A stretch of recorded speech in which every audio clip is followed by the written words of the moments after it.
Guys Saskatchewan is back और आज मैं आपके साथ एक और सस्कैचुअन के प्रोग्राम के बारे में डिस्कस करने वाला हूं जो कि एक्सप्रेस एंट्री लिंक नहीं है बट ये परमानेंट रेजिडेंट प्रोग्राम है। मतलब ये कि कनाडा जाने से पहले ही आपके हाथ में पीआर होगी।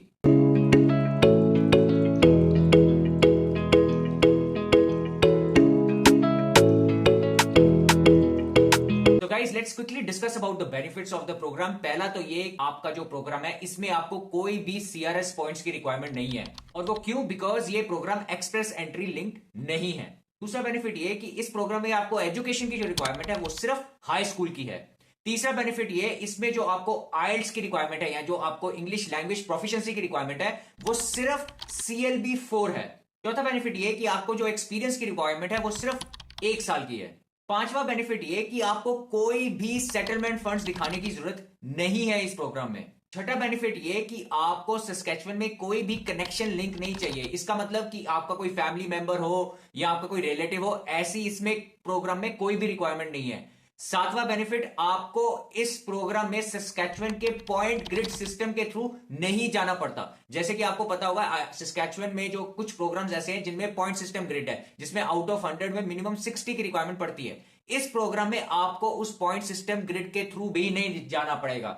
और आठवां बेनिफिट ये कि आपको इस प्रोग्राम में सस्कैचुअन को कोई भी एप्लीकेशन फीस देने की जरूरत नहीं है।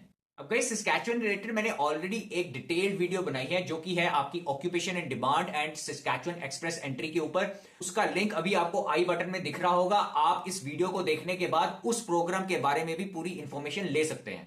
गाइस अब एक्सप्रेस एंट्री की तो हालत ऐसी है कि या तो अगर आपकी ऑक्यूपेशन कैटेगरी बेस्ड ड्रॉ के जो ऑक्यूपेशन लिस्ट है या जो नॉकआउट्स है उनमें अगर आपकी ऑक्यूपेशन है तब तो ठीक है, तब तो आपके चांसेस हैं, काफी अच्छे चांसेस है आपकी प्रोफाइल आने के, आपको इनविटेशन टू अप्लाई आने के, ताकि आप फर्दर पीआर के लिए अप्लाई कर सके। मगर अगर आपके उन नॉकआउट्स में आपका प्रोफेशन नहीं है या आपका ऑक्यूपेशन नहीं है भाई, तब तो बहुत डिफिकल्टी है, तब तो बहुत बड़ी प्रॉब्लम है। अगर आप देख पाओगे पिछले 6 महीने के हम नो प्रोग्राम ड्रॉ की लिस्ट अगर निकाले जो अभी आपके स्क्रीन के सामने है। चलिए अब हम जुलाई से शुरू कर लेते हैं। इस साल के जुलाई 4 को पहला आपका नो प्रोग्राम ड्रॉ आया था जिसमें सीआरएस स्कोर निकला था 511। फिर आया जुलाई 11 को जिसमें सीआरएस था 505। फिर आया अगस्त 1 में जिसमें था 517। फिर आपका नेक्स्ट ड्रॉ आया अगस्त 15 में जिसका सीआरएस स्कोर था 496। जो भी ये सीआरएस स्कोर बता रहा हूं ये सारे नो प्रोग्राम ड्रॉ के बारे में बता रहा हूं। फिर आया आपका सितंबर 19 को जिसमें आपका सीआरएस स्कोर था 531। फिर सितंबर 26 को with a CRS score of 504।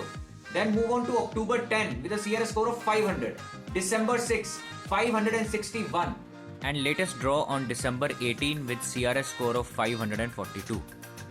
अब जब आपने ये लिस्ट देखी है पिछले 6 from that the score is not moving down below 500। तो इससे आप अंदाजा लगा सकते हैं कि आपके कितने चांसेस बन सकते हैं through express entry to get an invitation to apply unless and until you have an occupation जो कि आपके कैटेगरी ऑक्यूपेशन लिस्ट में है। तो plain and simple it looks very very difficult है। और ट्रस्ट मी, जिनके 500 पॉइंट्स बन भी रही है ना या 500 पॉइंट से ज्यादा जिनके बन रहे हैं वो लोग हैं जो ऑलरेडी कनाडा में बैठे हैं, जिनके पास वहां की या तो एजुकेशन है या वहां पे उन्होंने 1 या 2 इयर्स का एक्सपीरियंस लिया हुआ है। अब गाइस आगे बढ़ने से पहले प्लीज आप इस चैनल को सब्सक्राइब कर लें अगर आपने अभी तक नहीं किया, और नोटिफिकेशन बेल को दबाना तो बिल्कुल मत भूलिएगा ताकि आपको ऐसी इंफॉर्मेटिव वीडियोस मिलती रहे जैसे ही मैं उनको अपलोड करूं। And finally please don't forget to like this video. Plus आपको वीडियो के डिस्क्रिप्शन में मेरे व्हाट्सएप चैनल का भी लिंक मिल जाएगा। And apart from that if you want to register yourself for IELTS उसका लिंक भी आपको वहां पे मिल जाएगा। जिस प्रोग्राम के बारे में हम बात कर रहे हैं यहाँ पे, इस प्रोग्राम का नाम है SINP hard to fill skill pilot program. Pilot program इसलिए क्योंकि ये लॉन्च हुआ था 2021 में जुलाई या अगस्त में। इसकी पहली जो एप्लीकेशंस एक्सेप्ट होनी शुरू हुई थी वो हुई थी टू सबमिट दी एप्लीकेशंस वो हुई थी जनवरी 2022 में। और इस प्रोग्राम की जो वैलिडिटी है वो करीब फरवरी या मार्च 2025 तक है। तो अभी भी हमारे पास बहुत टाइम पड़ा है इस प्रोग्राम में अप्लाई करने के लिए। तो आप इस वीडियो को बड़ा ही ध्यान से सुनिएगा, प्रोग्राम को अच्छे से समझिएगा। चाय कॉफी लानी है लेके बैठ जाइए आराम से, कोई टेंशन नहीं है, बट इस प्रोग्राम को ध्यान से समझिएगा। मैंने डिटेल्ड में इंफॉर्मेशन आपके साथ शेयर करूंगा, स्टेप बाय स्टेप प्रोसेस को शेयर करूंगा ताकि जब आप इस प्रोग्राम में अप्लाई कर रहे हैं या इस प्रोसेस के थ्रू जा रहे हैं तो आपके माइंड में कोई कंफ्यूजन ना रहे। और अगर बाई चांस कंफ्यूजन आ गई तो कमेंट सेक्शन तो है, वहां पे कमेंट डाल देना, मैं उस पर रिप्लाई कर दूंगा।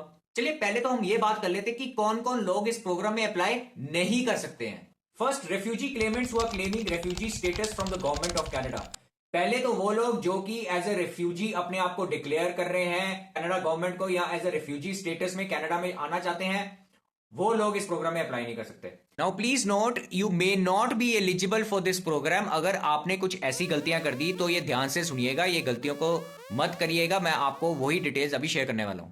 दूसरा, you are not able to prove that you plan to live and work in Saskatchewan.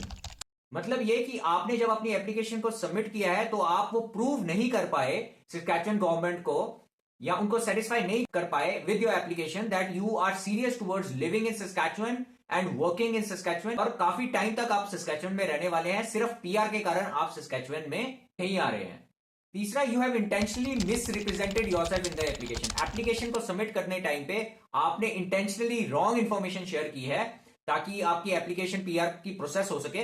You try to be clever, तो उस केस में भी you cannot apply for this program. You did not provide the required documents at the time of submitting your application. जब आपने अपनी application को submit किया तब आपने अगर डॉक्यूमेंट्स पूरे सबमिट नहीं किए और आपको रिमाइंडर देने के बाद भी आपने अपने डॉक्यूमेंट्स पूरे सबमिट नहीं किए, तो तब भी आप इस प्रोग्राम के लिए फर्दर दोबारा अप्लाई नहीं कर सकते हैं। एक चीज का आप जरूर ध्यान रखिएगा, जब आप मिस रिप्रेजेंटेशन अगर आप दिखा रहे हैं ना, आप इंटेंशनली गलत इंफॉर्मेशन शेयर कर रहे हैं, तो उस केस में आपको 5 साल का बैन भी लग सकता है। और वो सिर्फ इस प्रोग्राम के लिए नहीं है, कनाडा में किसी भी प्रोग्राम के लिए आपको 5 साल का बैन लग जाएगा। 5 साल के लिए तो भूल जाइए, आप कनाडा के लिए कुछ कर सकते हैं। चलिए अब हम वो नॉकआउट्स के बारे में डिस्कस कर लेते हैं जो इस प्रोग्राम में एलिजिबल हैं, जो ऑक्यूपेशंस इस प्रोग्राम के लिए एलिजिबल हैं, या जो प्रोफेशंस इस प्रोग्राम के लिए एलिजिबल हैं, हम उनके बारे में डिस्कस करते हैं। These are the few occupations that I was talking about. पहले तो आपका लेफ्ट साइड पे नॉक कोड्स दिए हुए हैं और राइट साइड पे जॉब पोजीशंस दी हुई हैं। जैसे 14400 में शिपर्स एंड रिसीवर्स है, देन 14401 में stock keepers and parts persons, then dispatchers.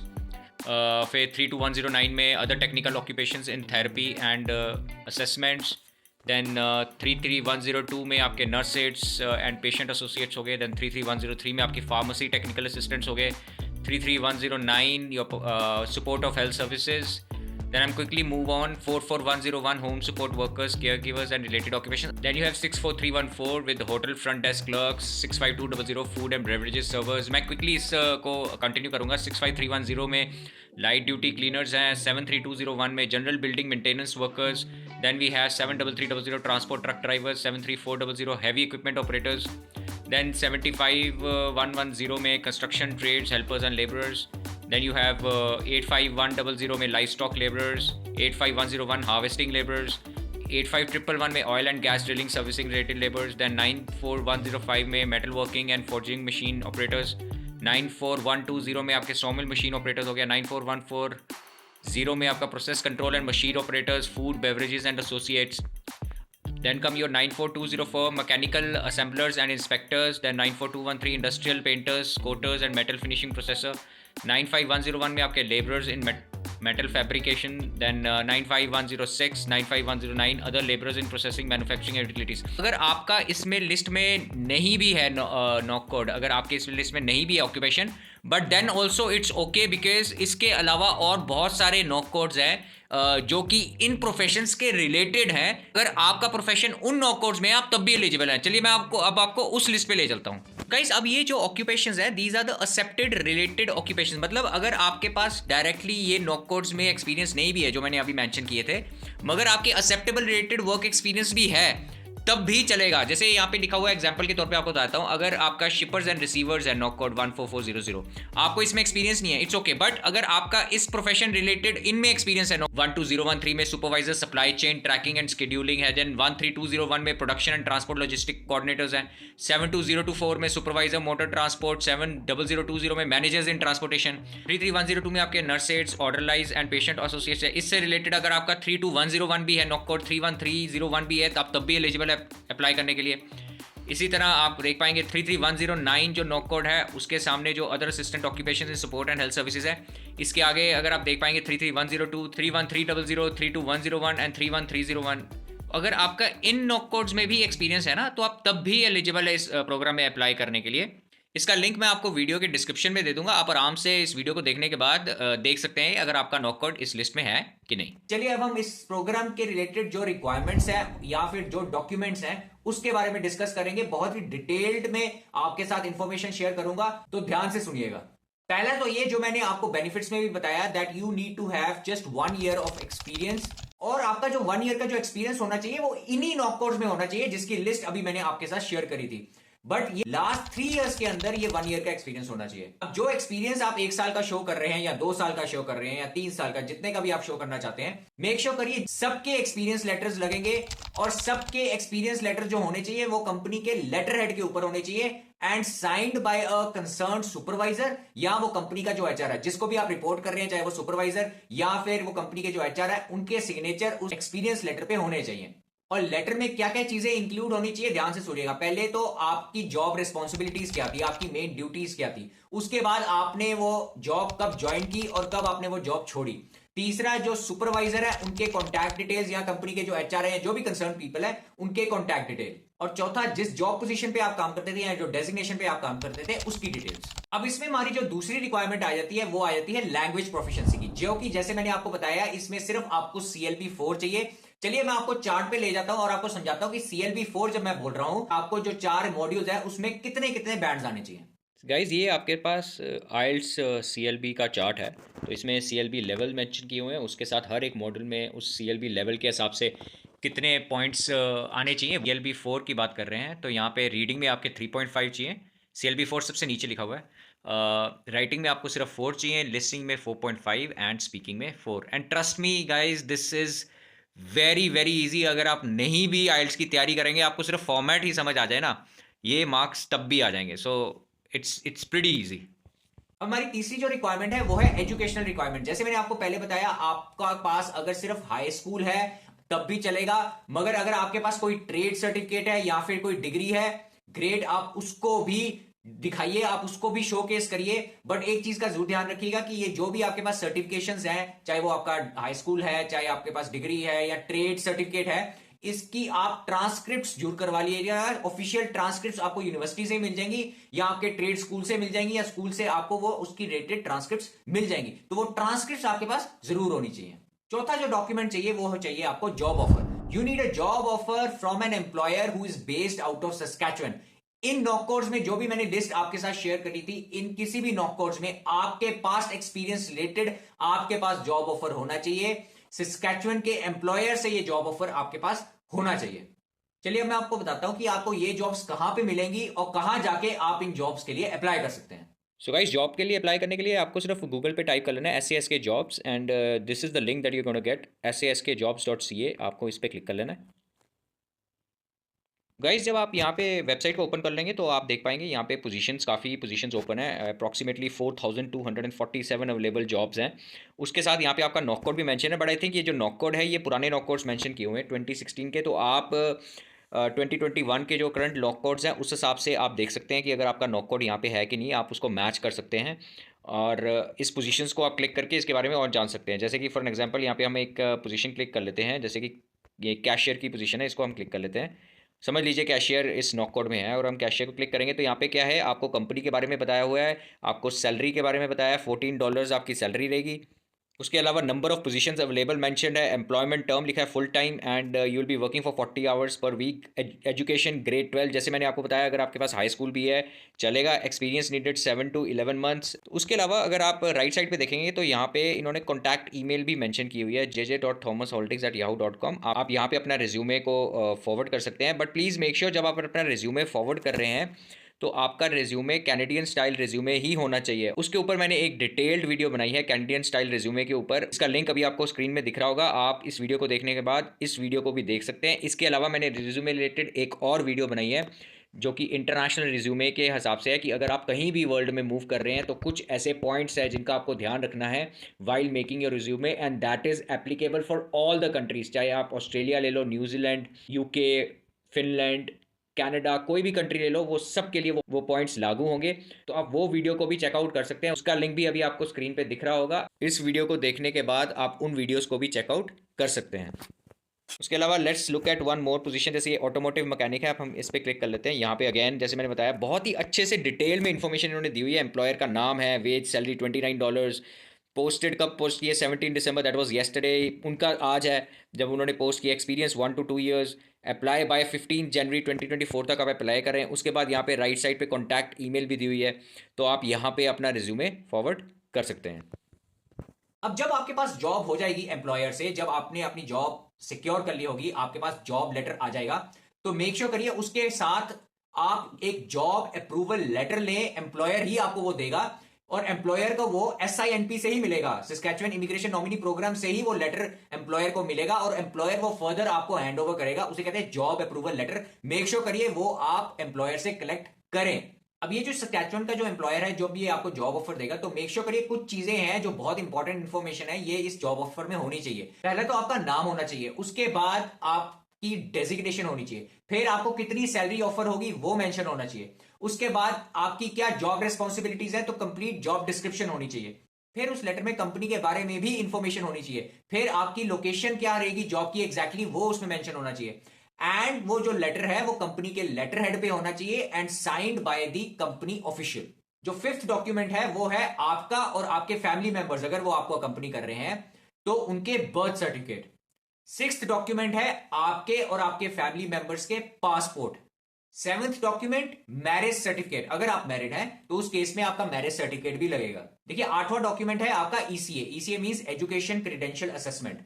देखिए ये एक मैंडेटरी डॉक्यूमेंट तो नहीं है प्रोग्राम में, बट अगर वो आपके पास होगा तो वेल एंड गुड, वो बेटर ही होगा। मेरी राय मानिए तो आप ECA अपना जरूर कराइए, इस प्रोग्राम के लिए नहीं तो और कई प्रोग्राम्स के लिए ECA की तो आपकी जरूरत पड़ती है, तो ECA तो कराइए, जरूर कराइए, बट इस प्रोग्राम रिलेटेड ये मैंडेटरी रिक्वायरमेंट नहीं है। उसके अलावा कुछ फॉर्म्स हैं जिनको आपको डाउनलोड करके भरना है, वो डिपेंड करता है आप इंडिविजुअली अप्लाई कर रहे हैं या फैमिली के साथ अप्लाई कर रहे हैं। अगर इंडिविजुअली अप्लाई कर रहे हैं तो एक दो डॉक्यूमेंट्स होंगे, अगर फैमिली के साथ अप्लाई कर रहे हैं तो हो सकता है एक दो डॉक्यूमेंट्स एक्स्ट्रा हो। तो ये जो फॉर्म्स हैं इनके नंबर मैं आपको बताता हूं, आप एक बार इनके फॉर्म्स को जाके खुद से अच्छे से डिटेल से पढ़ सकते हैं। पहला तो है आपका IMM0008, दूसरा है IMM5669, तीसरा है IMM0008DEP, चौथा है IMM5406। तो इन फॉर्म्स को आराम से अवेलेबल है ऑनलाइन, ये फॉर्म्स को अच्छे से पढ़ लीजिए ताकि आपको पता चल जाए कौन से आपको अटैच करने हैं और कौन से आपको अटैच नहीं करने। और हाँ, इन डॉक्यूमेंट्स रिलेटेड एक चीज का आप जरूर ध्यान रखिएगा, अगर ये डॉक्यूमेंट्स आपके रीजनल लैंग्वेज में है, मतलब अगर या तो मराठी में है या पंजाबी में है या किसी भी और कोई रीजनल लैंग्वेज में है, तो मेक श्योर करिए इन डॉक्यूमेंट्स को आप इंग्लिश में कन्वर्ट जरूर करवाइए, इंग्लिश में ट्रांसलेट जरूर करवाइए। एक तो आपके पास ओरिजिनल डॉक्यूमेंट हो जाएगा जो कि आपके रीजनल लैंग्वेज में है, और दूसरा आपके पास इंग्लिश का ट्रांसलेटेड कॉपी भी होनी चाहिए, और वो जो ट्रांसलेशन आपको करानी चाहिए ऑथराइज पर्सन से करानी है, किसी से भी अपने रिलेटिव से नहीं करानी। ही शुड बी और she should be N authorised person, और आपका जो वो डॉक्यूमेंट है जो ट्रांसलेटेड डॉक्यूमेंट है उस पर नोटरी की स्टैंप भी लगेगी। चलिए अब हम इस प्रोग्राम के स्टेप बाय स्टेप प्रोसेस के बारे में डिस्कस कर लेते हैं। जब आपके पास ये सारे डॉक्यूमेंट्स हो गए, when you gathered all these documents, फिर आपको अपने आप को रजिस्टर करना है SINP पोर्टल पे। तो वहां पे जाके आपको लॉगिन पासवर्ड करके अपना अकाउंट क्रिएट करना है, और वहां पे इस जो भी आपने डॉक्यूमेंट्स रेडी किए हैं वो सारे डॉक्यूमेंट्स को वहां पे अपलोड करना है। उसके अलावा वो जो जो इंफॉर्मेशन आपसे मांगेंगे वो इंफॉर्मेशन भर के आपको उनको सबमिट करना है। तो आप जब SIP ऑनलाइन पोर्टल पे जाएंगे तो ऐसा पेज आपके पास ओपन हो जाएगा। आपको यहाँ पे अपना यूज़र ID और पासवर्ड क्रिएट करना है ताकि आप यहाँ पे अपने डॉक्यूमेंट्स को अपलोड कर सकें। जैसे ही आप लॉगिन ID पासवर्ड कर लेंगे तो वहाँ पे एलिजिबिलिटी फॉर एप्लीकेशन में आपको कुछ क्वेश्चंस पूछे जाएंगे, जैसे कि do you have a current job offer, then you have to say yes, then do you have a SINP job approval letter. जैसे मैंने आपको बताया था, जो आपको अप्रूवल लेटर मिलेगा आपके एम्प्लॉयर से वो आपको यहाँ पे अटैच करना है। You have to click yes. Are you applying for hard to fill skills pilot, yes. तो आप ये तीनों को येस कर देंगे। उसके बाद फर्दर आपको स्टेप बाय स्टेप प्रोसेस समझा दिया जाएगा, क्या क्या आपको डॉक्यूमेंट्स अपलोड करने हैं और क्या क्या फॉर्म आपको फिल करने हैं। अब ये जो डॉक्यूमेंट्स आप अपलोड करेंगे ये PDF फॉर्मेट में ही होने चाहिए, और किसी फॉर्मेट में इसको अपलोड मत कीजिएगा, वो एक्सेप्ट नहीं होंगे। Only and only PDF format में आपको इसको अपलोड करना है। और जैसे मैंने आपको बताया, जब आप ये डॉक्यूमेंट्स को अपलोड कर रहे हैं और अपनी एप्लीकेशन को सबमिट कर रहे हैं तो आपको कोई भी एप्लीकेशन फीस नहीं देनी, बिकॉज इस प्रोग्राम रिलेटेड कोई भी एप्लीकेशन फीस है ही नहीं। अब जब आप अपनी एप्लीकेशन को सबमिट कर देंगे ऑनलाइन के थ्रू, तब आपको SINP से एक लेटर आएगा आपकी ईमेल पे, confirming that they have received your application. अब जब आपकी प्रोफाइल सबमिट हो जाती है तब वो चली जाती है प्री स्क्रीनिंग में। प्री स्क्रीनिंग का मतलब ये है कि SINP चेक करेंगे एक बार कि जितने भी डॉक्यूमेंट्स की रिक्वायरमेंट है वो डॉक्यूमेंट्स आपने सारे सबमिट कर दिए हैं। अगर तो उनको लगा कि हाँ सारे डॉक्यूमेंट्स हैं तो फिर वो फर्दर असेसमेंट के लिए चली जाएगी आपकी फाइल। मगर अगर आपके डॉक्यूमेंट्स पूरे नहीं है या कोई मिसिंग डॉक्यूमेंट्स है तो उस केस में आपके पास मेल आ जाएगा SINP से मेंशनिंग कि प्लीज ये डॉक्यूमेंट्स मिसिंग है, ये डॉक्यूमेंट्स को आप सबमिट करें। और हाँ, अगर आपने वो डॉक्यूमेंट सबमिट नहीं किए तो आपकी फाइल वहीं पे क्लोज हो जाएगी। सो प्लीज मेक श्योर कि आप वो डॉक्यूमेंट जितनी जल्दी हो सके SINP को सबमिट करें ताकि आपकी फर्दर एप्लीकेशन असेसमेंट के लिए चली जाए। अब जैसे आपके सारे डॉक्यूमेंट्स आपने सबमिट कर दिए, आपकी एप्लीकेशन एक्सेप्ट हो गई और फर्दर असेसमेंट के लिए चलेगी। अब तब जब ये असेसमेंट क्या होता है, ये असेसमेंट का मतलब ये है कि वो फाइंड आउट करेंगे कि आपकी जो भी डॉक्यूमेंट्स आपने सबमिट किए हैं वो लेजिटिमेट तो है, इसमें कोई फेक लेटर्स या कुछ फेक डॉक्यूमेंट्स तो नहीं है, वो सारा वो चेक करेंगे। इस दौरान अगर उनको लगेगा कोई एक्स्ट्रा इंफॉर्मेशन चाहिए आपसे तो वो अगेन आपको ईमेल पे डिटेल्स फॉरवर्ड कर देंगे, आप एज अ लेटर आपको फॉरवर्ड कर देंगे आपकी ईमेल पे। मगर वो जो मेल है उसका रिप्लाई आपको विद इन 10 डेज देना ही देना है। अगर आपने विद इन 10 डेज वो नहीं दिया तो वो आपकी जो एप्लीकेशन है वो असेसमेंट के लिए फर्दर चलाएंगे, वो रोकेंगे नहीं उसको, आपकी असेसमेंट चलती रहेगी बट आपकी फाइल रिजेक्ट हो जाएगी। तो मेक श्योर करें कि विद इन 10 डेज आप वो डॉक्यूमेंट्स जो यहाँ मिसिंग इंफॉर्मेशन है वो उसको मेक श्योर करें with in this time frame आप उनको भेज दें। अब जब आपने एप्लीकेशन को सबमिट किया उसके बाद जो SINP का प्रोसेसिंग टाइम है वो सिर्फ 2 वीक्स है। तो आप देख सकते हैं इस हिसाब से कि कितना फास्ट SINP इस पे काम करता है। विद इन 2 वीक्स आपको अपना रिजल्ट मिल जाएगा, चाहे जैसा मर्जी हो, पॉजिटिव हो या नेगेटिव हो। 99% पॉजिटिव ही निकलता है। अगर आपने अपनी तरफ से कोई इंटेंशनली गलत काम नहीं किया है तो उस केस में पॉजिटिव ही निकलता है। But 2 weeks is absolutely fantastic. They will come up with a decision with in just 2 weeks. जब आपकी एप्लीकेशन अप्रूव हो जाएगी तब आपके ईमेल पे आपको कुछ डॉक्यूमेंट्स SINP भेजेगा। पहला डॉक्यूमेंट जो आपको मिलेगा वो मिलेगा SINP नॉमिनेशन अप्रूवल लेटर, दूसरा SINP work permit support letter और तीसरा आपको कंप्लीट प्रोसेस उस लेटर में समझाया जाएगा या उस ईमेल पे समझाया जाएगा कि कैसे आप फर्दर अब PR के लिए अप्लाई कर सकते हैं, कैसे आप अपने एप्लीकेशन को प्रोसेस कर सकते हैं। अब जैसे ही SINP आपको नॉमिनेशन ईमेल कर देता है साथ ही साथ वो IRCC को भी इन्फॉर्म कर देगा कि ऐसा एक जेंटलमैन है या ऐसे एक लेडी है जिनको हमने नॉमिनेशन दे दिया है।